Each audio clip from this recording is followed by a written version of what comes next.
Magandang gabi po sa lahat ng mga sumusubaybay sa Tonight with God. Bago po tayo magpatuloy sa gabing ito, nais ko pong ipakilala yung ating unreached people of the day.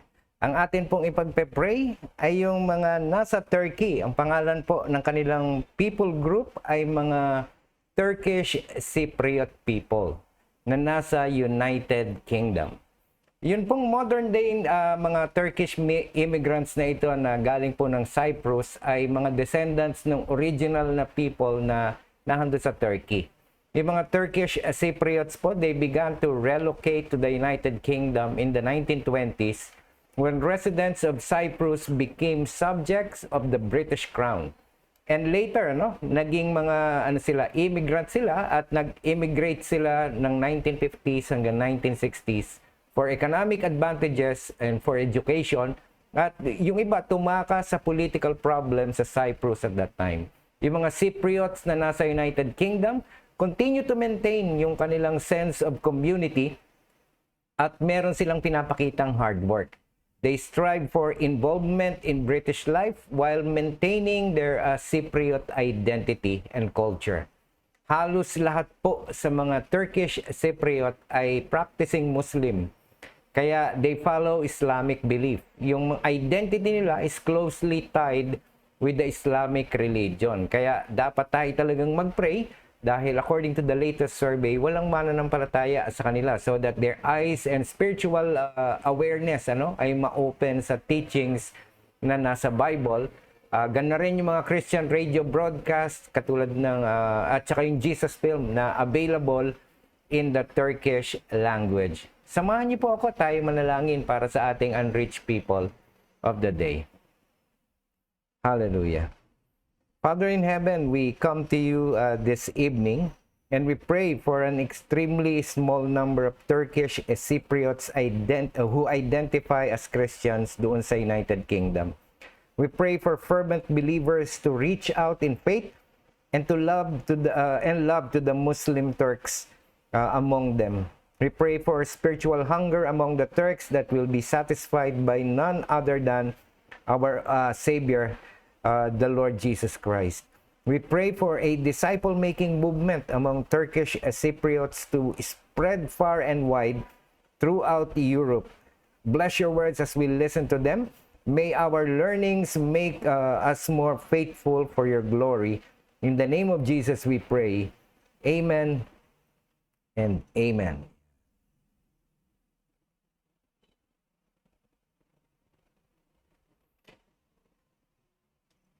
Siguro napansin nyo na parang iba yung aking setting today dahil ngayon po ay medyo busy ng konti kaya minarapat ko na po na i-record na lang other than kesa sa hindi siya maipagpatuloy. Yun po ang ating series na pinamagatang Powerful Prayers in the Bible ay pangalawang episode na ngayon. Kung di nyo napanood yung una, pwede nyong balikan sa Facebook At ngayon, ang titignan natin ay yung prayer ni Hezekiah, si King Hezekiah for courage and deliverance. Si King Hezekiah ay pang-13 successor sa trono ni Haring David na doon sa Judah. Siya ay isang remarkable king that kept great faith in God despite being ill during his reign. Nagkasakit po siya. So even when a group of kings was plotting to battle with Hezekiah at yung mga Israelita, ang ginawa niya ay nanalangin siya for courage and deliverance. Should anyone, kung meron sa atin na nangangailangan ng paalala, kung nakalimot na tayo, of what our God can do, this is one of the most powerful prayers in the Bible. Matatagpuan ito sa 2 Kings chapter 19, verses 14 to 19 hanggang tapos 34 hanggang 35. At allow me to read it sa English. Well, Hezekiah received the letter from the messengers and read it. Then he went up to the temple of the Lord and spread it out before the Lord. Verse 15, Hezekiah prayed to the Lord, Lord, the God of Israel, enthroned between the cherubim, you alone are God over all the kingdoms of the earth. You have made heaven and earth. Verse 16, give ear, Lord, and hear. Open your eyes, Lord, and see. Listen to the words Sennacherib has sent to ridicule the living God. It is true, Lord, that the Assyrian kings have laid waste these nations and their lands. They have thrown their gods into the fire and destroyed them. For they were not gods, but only wood and stone, fashioned by human hands. Now, Lord our God, deliver us from his hand, so that all the kingdoms of the earth may know that you alone, Lord, are God. So, dito sa panalangin na ito ni King Hezekiah, may mga ilang lessons tayo na magandang matutunan. So, what are the lessons we can learn from Hezekiah's prayer? Una, in troubling times, sa mga pagkakataon na tayo ay natotrouble, ang dapat nating unahin ay ang Diyos. Si Hezekiah, yung kanyang immediate action, nung matanggap niya yung sulat, ito'y isang hamon o isang letter of battle na nire-ridicule, hindi lang siya kung hindi yung kanyang pananampalataya sa Diyos. Kaya ang ginawa niya, hinanap niya o sinaliksik niya ang Diyos upang nang sa ganon, yung kanyang pag-asa at ang kanyang panalangin at yung pagsusumapo, yung nagbibigay siya ng paghingi ng tulong sa Diyos dahil sa tingin niya ni Haring Hezekiah, hindi ito isang matter na biro-biro. Tayong mga mananampalataya, siguro isa to sa mga dapat natin talagang matutunan na nagsusumamo tayo dapat sa Diyos pagka tayo ay nagkakaroon ng problema. It doesn't matter kung gaano kalaki yung trouble. Actually, yung luma naming bahay, naalala ko pagka yung pumasok po kayo malapit doon sa telepono, nung may landline pa kami noon yun pong gilid ng telepono, may mga nakasulat na telephone numbers in case of emergency. Dito sa kaso ni Hezekiah, kaya po ako nangiti. Kasi si Haring Hezekiah, ginamit niya yung kanyang landline o yung kanyang hotline sa Diyos. Alam niyo po, nung lumapit ang Haring Hezekiah sa Diyos, he did not complain o hindi siya nag-self-pity. Hindi niya sinabi na pinagtutulungan po ako ng mga iba't ibang kaharian. Kawawa naman ako kasi mukhang matatalo kami. He simply chose God. Sabi ni Richard Patterson at saka ni Herman Ostel, magaling pong mga gumagawa ng commentary. As a child bringing his broken toys to his father for repair, so Hezekiah laid the issues in God's sight for resolution. Ang ganda nung na yon, yung comparison na yon, na yung mga bata, pagka nasisira yung kanilang laruan, sa tatay nila pumupunta. Those were the days. Ngayong panahon na ito kasi mga laruan, puro mga digital mga games. At pagka nakakaproblema yung mga matatanda, actually baligtad tayo yung lumalapit doon sa mga bata to help us out. Kaya dito sa sitwasyon na ito, nais ng Diyos na siya yung ating lapitan pag tayo ay nagkakaroon ng problema. Pangalawang lesson, declaring who God is strengthens courage. Sa verse 15 hanggang 16, Hezekiah took the time to establish and acknowledge God's identity as the King of Majesties. Gusto ko pong pansinin natin kung paanong idineklara ni Hezekiah na ang Diyos at tanging ang Diyos lamang ang kanyang nire-recognize na kapangyarihan bilang gumawa, creator, the maker of heaven and earth. At dito sa ginawa niya na ito, no, in recognizing this power, yung pananampalataya at saka yung lakas ng loob ni Hezekiah, dahan-dahang tumaas yung kanyang moral. Alam niyo po, minsan, pagka tayo'y nananalangin, dapat ganito yung mga ginagawa natin. We should make declarations. Declarations strengthens our courage. Huwag nating kakalimutan na lahat ng bagay, sinalita lang ng Diyos. Siyempre, maliban tayong mga tao na handcrafted, ika nga. Pero yun yung sitwasyon. Dapat, we declare who God is para nang sa ganon lalong lumakas ang ating kalooban. Pangatlo, when you seek for deliverance, tandaan natin, remember it is for God's glory. Lahat po ng mga hinihingi natin sa Diyos, deliverance o kung ano paman, dapat isipin natin na ito'y para sa kanyang kaluwalhatian. Pansinin po natin kung paanong winakasan ni Hezekiah yung kanyang panalangin sa verse 19. So that all the kingdoms of the earth may know that you alone, Lord, are God. Yung request na ito ni Hezekiah for deliverance ay hindi ito hindi rooted sa kanyang self-interest o hindi ito dahil para protektahan yung kanyang reputasyon. Tinitignan niya ito in the interest of God. He asked for deliverance so that God may be glorified. When we face trials and challenges, pag may kinakaharap tayong pagsubok, hindi masama na humingi ng tulong sa Diyos na tayo'y kanyang iligtas.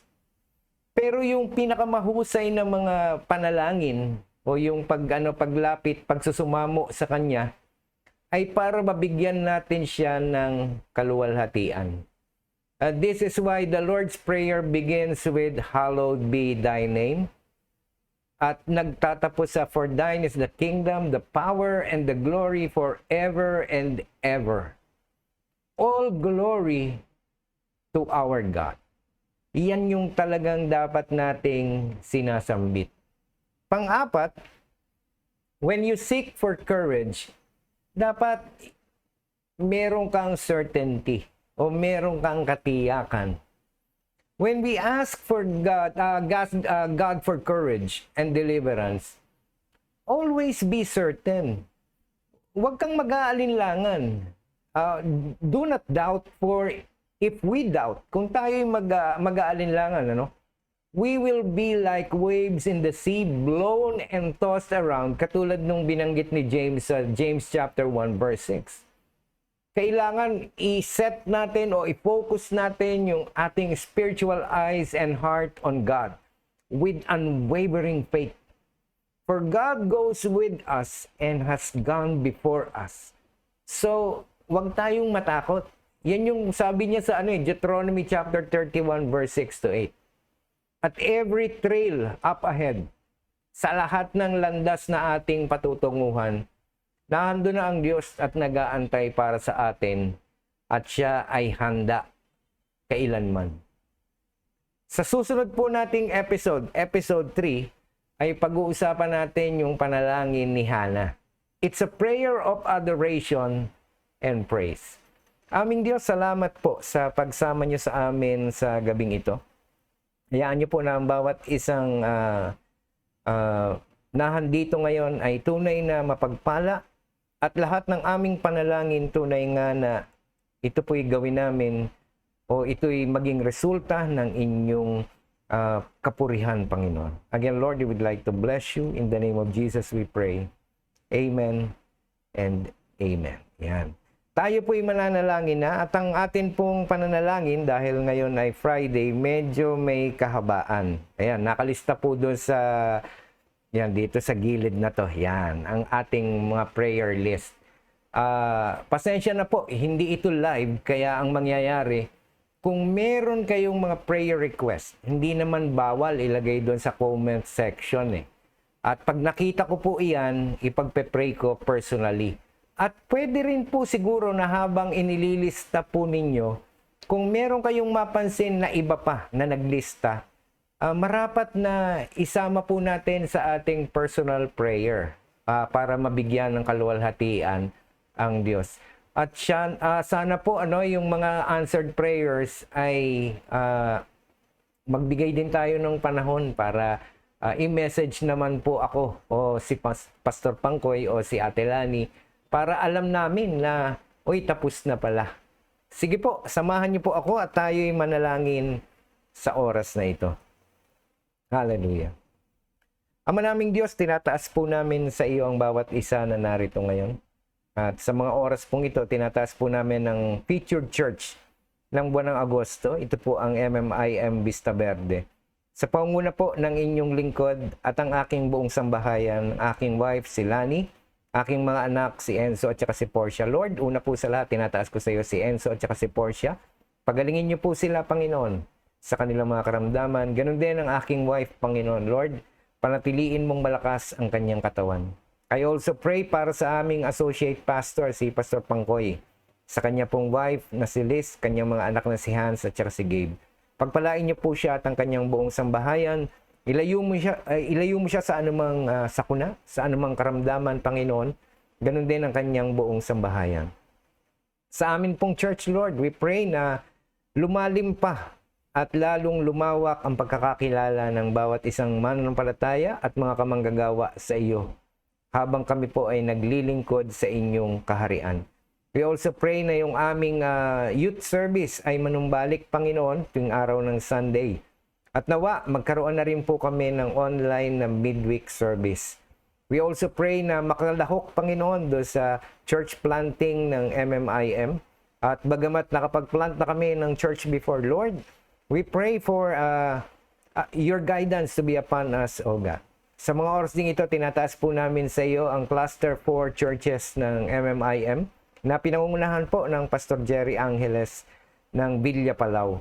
Tinataas po namin sa inyo ang kanilang mission work sa Abra de Ilog na nasa Mindoro, Panginoon, na pinangungunahan ng Brother June Ginto. Hayaan niyo po na maging tagumpay yung gawain sa mga katutubo at doon sa Katagalugan.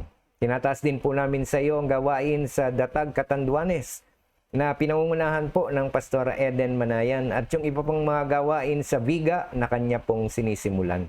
Tinataas ko rin po, Panginoon, ang gawain doon sa Santa Elena sa Bicol sa panguna po ng aming board member na si Pastor Roger Olivera.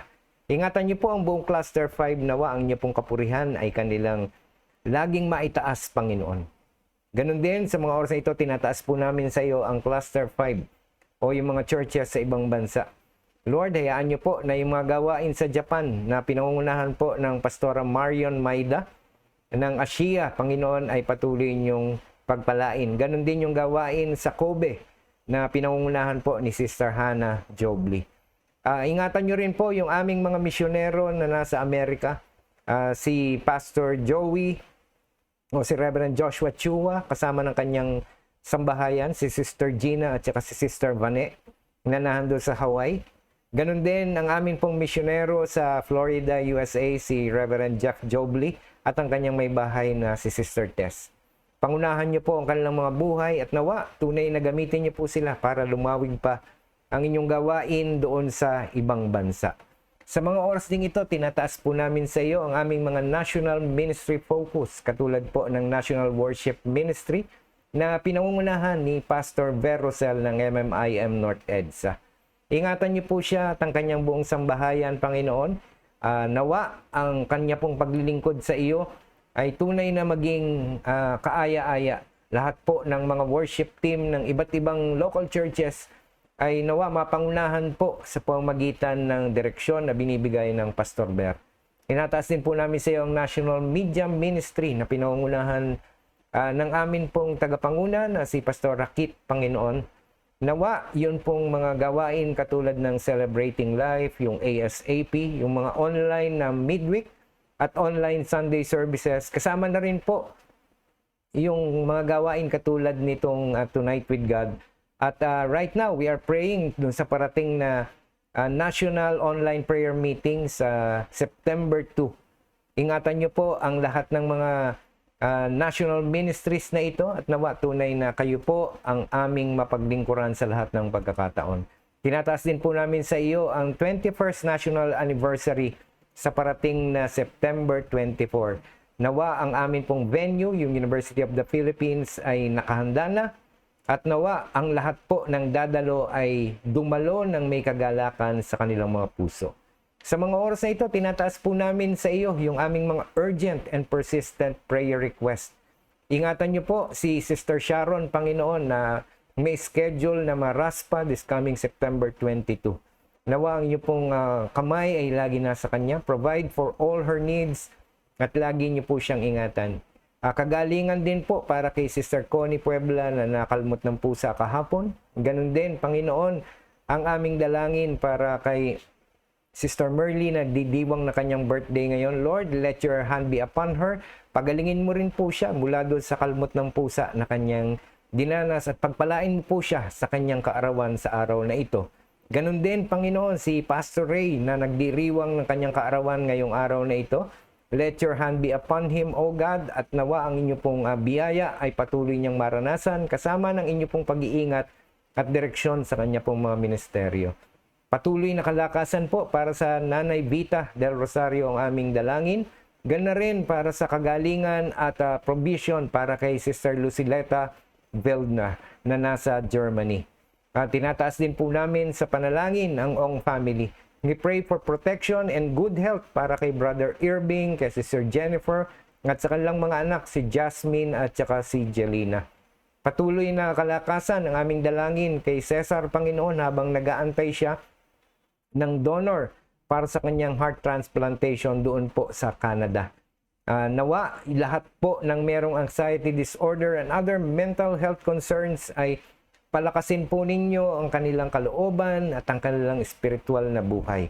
Sa lahat po ng mga kumpanya na meron ng mga kamananampalataya, katulad po ng pinagtatrabahuhan ng aking misis, yung DKSH, ay pagpalain po ninyo, bigyan nyo ng wisdom si Lani at kalakasan sa kanya pong paglilingkod bilang trabahador po doon sa lugar na yon. Ganon din ang Pastor Pangkoy sa MRS Wood Industries and Construction. Ingatan niyo po siya sa kanyang mga project. Nawa, gamitin niyo po siya sa kanyang mga pinangungunahan doon sa kanyang trabaho. Tinataas din namin ang DHC Enterprises, Panginoon. Ingatan niyo po ang buong Kalika family. Nawa ang kanila pong buhay ay maging kaaya-aya at ang negosyo na ito, Panginoon, ay patuloy niyong pagpalain. Ingatan niyo rin po si Brother Philip na isang Grab operator and driver, Panginoon, dito sa Pilipinas. Tinataas din po namin sa iyo ang Aqua First Water Refilling Station. Nawa ang Decano family ay patuloy niyo pong pagpalain. At kung ito'y kanilang patuloy na itataguyod, Lord, let your blessing be upon them always, O God. Sa mga namumuno din sa Lapisas Trading, sila Brother Anthony, Lord, let your provision be upon them and let your guidance and blessing be upon them as well. Ganon din po ang aming dalangin sa Nidjaro, Panginoon, na pinangunahan ng Galinggana family na sa mga oras na ito, Panginoon, ay nagluluksa sa pagpanaw ng Nanay Leonida, Panginoon. Ingatan niyo po sila doon sa Isabela at sa kanila pong times ng morning. Let your presence be felt sa kanila pong buhay. Tinataas po namin sa iyo sa mga oras na ito ang lahat ng may mga cancer katulad ni Raymond, ni Ate Doris, ni Sister Filomena Villanueva, si Tita Rose, Tita Connie, si Mrs. Corazon Nicolas, si Carol Hernandez, si Mrs. Ethel Robebes, si Sister Ruby, si Sister Lita, Panginoon, at si Mary Ann Aquino. Nawa ang inyo pong pagpapala, pag-iingat at pagpapagaling ay kanila pong maranasan. Tinataas din po namin sa iyo ang lahat ng mga senior citizens. Lord, patuloy na kalakasan at presensya niyo po ang dalangin namin para kay Nanay Priscilla at kay Nanay Juanita. Kagalingan at pagtanggal do sa bara sa puso ni Kuya Romy. Kagalingan po sa mga magulang ni Brother Joy na mild stroke ang kanyang ama. Ganun din ang kanyang nanay, si Mamang Nene na may ulcer. Patuloy niyo pong palakasin ang Nanay Virgie. Ganun din si Nanay Tini, ang Nanay Lorna, ang Nanay Biring. Kagalingan po para kay Tita Zeni. kalakasan at proteksyon para kay Mami, kagalingan at proteksyon para kay Tito Joe. Sa amin pong mga kasama sa ACTS, sila Kuya Mon, si Ate Cherry, si Kuya Jean na nasa Canada, si Ate Emma, si Kuya Nard, si Ate Zen, si Kuya Ruben, at si Ate Beth. Lord, let your protection be upon them always. Ganon din po, Panginoon, ang dalangin namin para sa Nanay Bilen. Patuloy na kalakasan, kapayapaan, sa pagsa-celebrate po ng birthday ni Tatay bukas, Lord. Bagamat ang kanyang birthday ay hindi bukas, Lord. Sa 29 pa, tinataas po namin siya sa iyo na patuloy mo siyang bigyan ng magandang kalusugan. Tinataas din po namin sa iyo ang Nanay Marilu.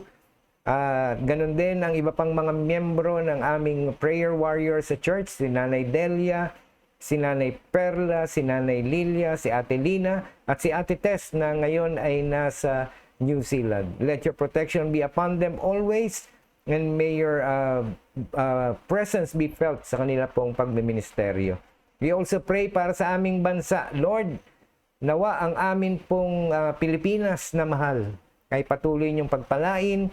Ingatan niyo po ang lahat ng mga nangunguna at nawa ang amin pong mga kapwa Pilipino ay magpatuloy na maglingkod sa iyo sa pamamagitan ng pagiging mahusay na mamamayan. Dinadalangin po namin ang lahat ng naapektuhan ng nakaraang mga bagyo. Nawa, ibangon niyo po yung kanilang mga negosyo na lubhang naapektuhan. Again, Lord, sa lahat ng mga sumusubaybay sa Tonight with God, dalangin po namin ang inyong patuloy na pag-iingat at paggabay ang aming maranasan sa lahat ng pagkakataon. Sa ngalan ni Jesus, ito po aming dalangin. Amen and amen. Tapos na po ang ating gawain. Magkita-kita po tayo next week. At yung Monday po ay si Pastor Pangkoy ang ating nag-host. Kaya itutuloy po natin yung series na ito sa Tuesday po pag ako na. At ganun din sa Thursday at saka sa Friday kung walang ibang hahawak. Salamat po sa inyong pagsama. Tandaan po natin, seek first the kingdom of God and His righteousness, and all these things shall be added to you as well. Good night po sa ating lahat. God bless us all.